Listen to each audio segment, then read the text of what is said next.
एकादशी व्रत की महिमा बताई गई। बंधुओं, वैष्णव की 3 निष्ठाएं होती हैं। यदि आप वैष्णव हो तो ये 3 निष्ठाएं आपके जीवन में होनी अति अनिवार्य है। पहली, नाम निष्ठा।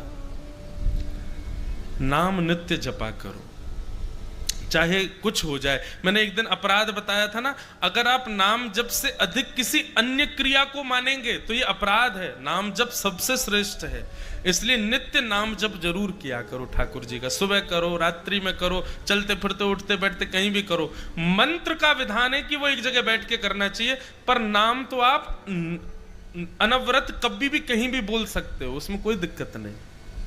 नाम जप, ये पहली निष्ठा है। दूसरी निष्ठा, तुलसी। या तो आपके कंठ में तुलसी हो या आपके अंग के कहीं भी, वैसे तो सबसे ज्यादा श्रेष्ठ गले को ही माना, कंठ में तुलसी का स्पर्श होना चाहिए। ये दूसरी वैष्णव की निष्ठा है। कंठी जरूर पहनो गले में, लेकिन फिर उसके बाद याद रखना, दूषित नहीं खा सकते आप कुछ भी। या तो ये प्रण ले लेना कि हम कुछ नहीं खाएंगे और कहीं और यदा कदा कभी चल जाएगा, कोई दिक्कत नहीं, तो कंठी उतार देना, मत पहनना। उसको पहनो तो फिर पूर्णता से ये बात निश्चित कर लेना, कंठ में जो जाए वो शुद्ध ही जाना चाहिए। और तीसरी निष्ठा होती है वैष्णव की एकादशी व्रत की निष्ठा। एकादशी के दिन बंधुओं अन्न में पाप का निवास होता है, इसलिए उस दिन अन्न का सेवन करना शास्त्रों में वर्ज्य बताया गया। परंतु 60 वर्ष से ऊपर के वृद्ध ज्यादा हो गए हों या बहुत छोटे बालक हों और अत्यंत रोगी व्यक्ति यदि घर में हैं तो उनको व्रत ना करें तो चलेगा। परंतु आप बढ़िया हो, मुष्टुंडे बने हुए हो, बढ़िया हत्ते तगड़े हो, खा पी के खूब आनंद कर रहे हो, कोई दिक्कत नहीं है, तो अगर एकादशी नहीं करोगे तो पाप लगेगा। अच्छा, एक बात और, एकादशी के दिन व्रत ना करने से कौन सा पाप लगता है? आपने जितने अपने पूर्व के पापों को गंगा स्नान से, तीर्थ यात्राओं से नष्ट कर दिया है, वो नष्ट हुए पाप पुनर्जागृत हो जाते हैं एकादशी के दिन अन्न सेवन करने से। समझ में आई बात? कोई नवीन पाप नहीं लगेगा, पर यदि आपने कोई पूर्व में पाप किए और उनको नष्ट कर दिया ये न केन प्रायश्चित्तों से, परंतु एकादशी के दिन यदि आप व्रत नहीं करते हैं, अन्न खाते हैं, तो फिर वो पुनर्जागृत हो सकते हैं। अब जिसको पता ही नहीं है उसको तो कुछ नहीं होता होगा, लेकिन अब आपको पता चल गई है, यहाँ पंडाल में जितने बैठे लोग सबको पता चल, अब तो आपको करना पड़ेगा, अब आप पे कोई और चारा नहीं है। पर बंधुओं, कई बार ऐसा होता है कि ऐसे ऐसे लोग मिलने आते हैं, उनके घर वाले उनको जबरदस्ती खिलाते हैं, उनके घर वाले जबरदस्ती प्याज लहसुन बनाते हैं, क्या करें भाई? देखो, मैंने फिर वही बात कहूंगा, नाटक करना हम पे बहुत अच्छा आता है। एकादशी दिन वाले दिन ऐसा नाटक करें, हम डाइट पे हैं, आज हम केवल फल खाएंगे सुबह से शाम, हमको डॉक्टर ने कहा है। एकादशी के रूप में नहीं सही, डाइट के रूप में सही, फल खा लो, लेकिन एकादशी व्रत करो। एक बड़ी सुंदर कथा मैं कभी कभी सुनाता हूं। श्री नामदेव जी महाराज, वो एकादशी व्रत के इतने बड़े निष्ठावान थे, वो खुद तो करते ही थे, उनको यदि पता चल जाए कि किसी के घर में रोटी बन रही है तो उसके घर पहुंच जाते थे, चूल्हे में जाके पानी फेंक आते थे। बोले रोटी नहीं बनेगी आज, आज एकादशी है। अरे तो तुम अपने घर में करो, हमको क्यों रोक रहे हो? बोले नहीं, अगर मुझे पता चल जाएगा कि कोई रोटी खा रहा है तो मैं उसको खाने नहीं दूंगा, आज एकादशी है, आज व्रत करो। एक बार भगवान उनकी परीक्षा लेने के लिए एक ब्राह्मण का रूप धारण करके पहुंच गए, और भूख से व्याकुल ब्राह्मण, वयोवृद्ध ब्राह्मण का रूप धारण करके भगवान पहुंच गए, और नामदेव जी के द्वार पर जाकर के ऐसे गिर पड़े जैसे भूखा प्यासा आदमी। नामदेव जी दौड़ करके गए, अरे अरे अरे संत पधारे, संत पधारे, पैर धो इनके, पैर धो, चंदन लगाओ, इत्र लगाओ, माला पहनाओ।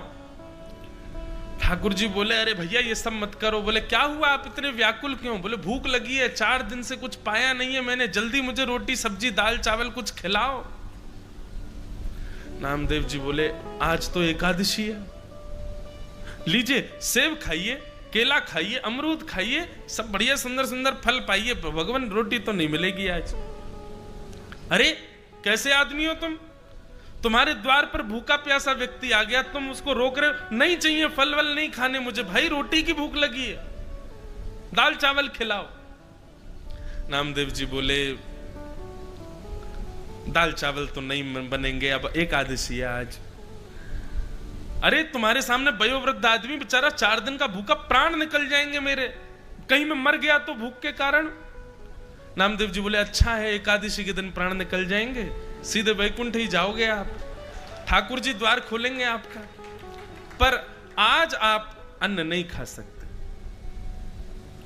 अब तो महाराज बात इतनी बढ़ गई कि आसपास के लोग आ गए, वो सब आकर के संत का हाथ पकड़े, बोले ये तो पाखंडी है, खुद भी व्रत करेगा, जबरदस्ती सब पे थोप के व्रत करवाता है, आप हमारे घर चलो, हमारे घर चलो, वहां रोटी सब्जी दाल चावल खा लेना। नामदेव जी ने चरण पकड़ लिए संत के, बोले जाने भी नहीं दूंगा, मेरे यहां आए हो यहीं रहोगे। ठाकुर जी ऐसा नाटक कर रहे हैं कि महाराज करते करते नाटक गिर पड़े और अपना पूरा शरीर कपाने लगे, बोले अगर मुझे 2-4 मिनट में भोजन नहीं मिला तो मेरे प्राण निकल जाएंगे। सब आसपास के लोग कहने लगे अरे नामदेव तो तुम्हारी एकादशी तुम करो ना, इनसे क्यों करवा रहे? बोले नहीं नहीं आप इनको बच्चों सब बैठ जाओ, कीर्तन करो कीर्तन करो, कीर्तन गाते गाते इनके प्राण निकल जाएंगे, बैकुंठ जाएंगे सीधे। ठाकुर जी देख रहे वो बारे नामदेव अंत तो गत्वा। ठाकुर जी ने ऐसा नाटक किया कि जिस ब्राह्मण शरीर में गए थे उसके प्राण निकल ही गए, और जैसे ही प्राण निकले आसपास के लोग सब चिल्लाने लगे, चीखने लगे, नामदेव जी को भला बुरा कहने लगे, अरे तेरी भक्ति पर कलंक लग गया, तेरे द्वार पर आकर के एक संत मर गया, भूखा प्यासा बेचारा बिलबिला रहा था, दूसरों पर थोपता है अधिकार, अरे जा निकल जा हमारे गांव से, ऐसी भक्ति का क्या फायदा? नामदेव जी के नेत्रों से आंसू गिरने लगे, अपनी पत्नी से बच्चों से बोले हमारी वजह से इनके प्राण चले गए, पर दोष तो लग ही गया हमको, लेकिन हमने तो ठाकुर जी के नियम की रक्षा की है, कोई बात नहीं, अब अपने घर में ही आंगन में इनकी चिता लगाओ, उसमें इनको बैठाओ, और हम बच्चों सहित दोनों पति पत्नी भी इनके साथ अपने प्राण का त्याग करेंगे, हमारी वजह से हुआ।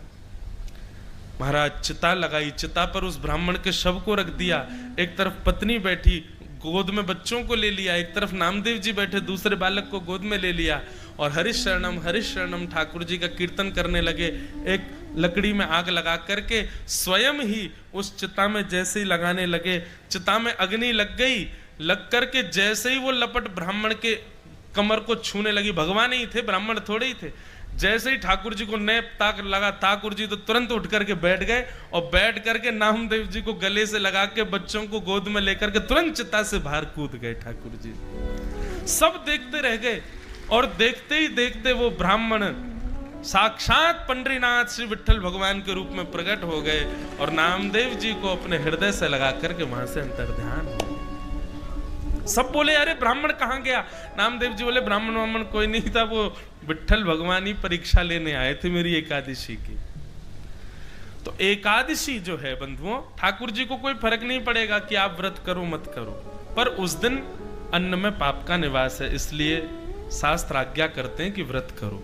अब देखो हम वृंदावन से हैं, वृंदावन के कई संप्रदायों में एकादशी नहीं होती, जैसे हरिदासी हरिवंशी, वहां पर एकादशी व्रत का महत्व नहीं है, क्योंकि वहां भाव प्राधान्य है, वहां नियम प्राधान्य नहीं है। जगन्नाथपुरी में एकादशी नहीं होती, लेकिन उसके पीछे कारण है। जगन्नाथपुरी में एकादशी क्यों नहीं होती? क्योंकि जगन्नाथपुरी में ऐसा नियम है कि वहां की रसोई में बनने वाला जो महाप्रसाद है वो कोई व्यक्ति नहीं बनाता है, कोई मानव नहीं बनाता है, स्वयं लक्ष्मी जी बनाती हैं, और लक्ष्मी जिसका स्पर्श कर दे उसमें पाप कभी नहीं रह सकता। इसलिए एकादशी के दिन आप महाप्रसाद जगन्नाथपुरी का पा सकते हो। अगर आप जगन्नाथपुरी में हैं एकादशी के दिन, तो बाहर पाओगे होटलों पे तो आपको पाप लगेगा, लेकिन मंदिर का प्रसाद आप पा सकते हो, उसमें कोई दोष नहीं। ठीक वैसे ही वृंदावन के कुछ प्रणालियों में कई संप्रदायों में एकादशी का विधान नहीं है, क्योंकि वहां भाव ऐसा है कि कल दशमी थी, कल ठाकुर जी का भोग लगा, तो उस समय अन्न जब प्रसाद था तो आज एकादशी होने पर वो प्रसाद में पाप कैसे आ गया, वो इस बात को स्वीकार नहीं करते। और दूसरी बात यह है कि वृंदावन के कई सेवा प्रणालियों में ठाकुर जी व्रत नहीं करेंगे, ठाकुर जी के लिए तो बढ़िया सामग्री बनेगी और ठाकुर जी ने प्रसाद ले भोग लगा दिया तो उसमें पाप कैसे रह सकता है, इसलिए उसको पा लेते हैं। तो इसका एक ही उपाय है, जगन्नाथपुरी जाओ तो महाप्रसाद पालो, कोई दिक्कत नहीं। वृंदावन जाओ, आप राधा वल्लभ जी से, बिहारी जी से या ऐसे स्थानों पर जहां एकादशी नहीं है वहां से यदि प्रसाद मिले तो उस प्रसाद का तिनका स्वरूप आप पालो, बाकी शेष आप बाद में पा लेना, कोई दिक्कत नहीं। इतनी मर्यादा आप कर सकते हो। पर आप विदिशा में रहते हो, भोपाल में रहते हो, और क्या सागर में रहते हो, कहीं कहीं रहते हो जहां पर ऐसा कोई विधान नहीं है, ऐसा कोई भाव नहीं है, वहां तो एकादशी आपको करनी पड़ेगी। समझ में आई बात? तो ऐसे एकादशी व्रत का महत्व बताया गया।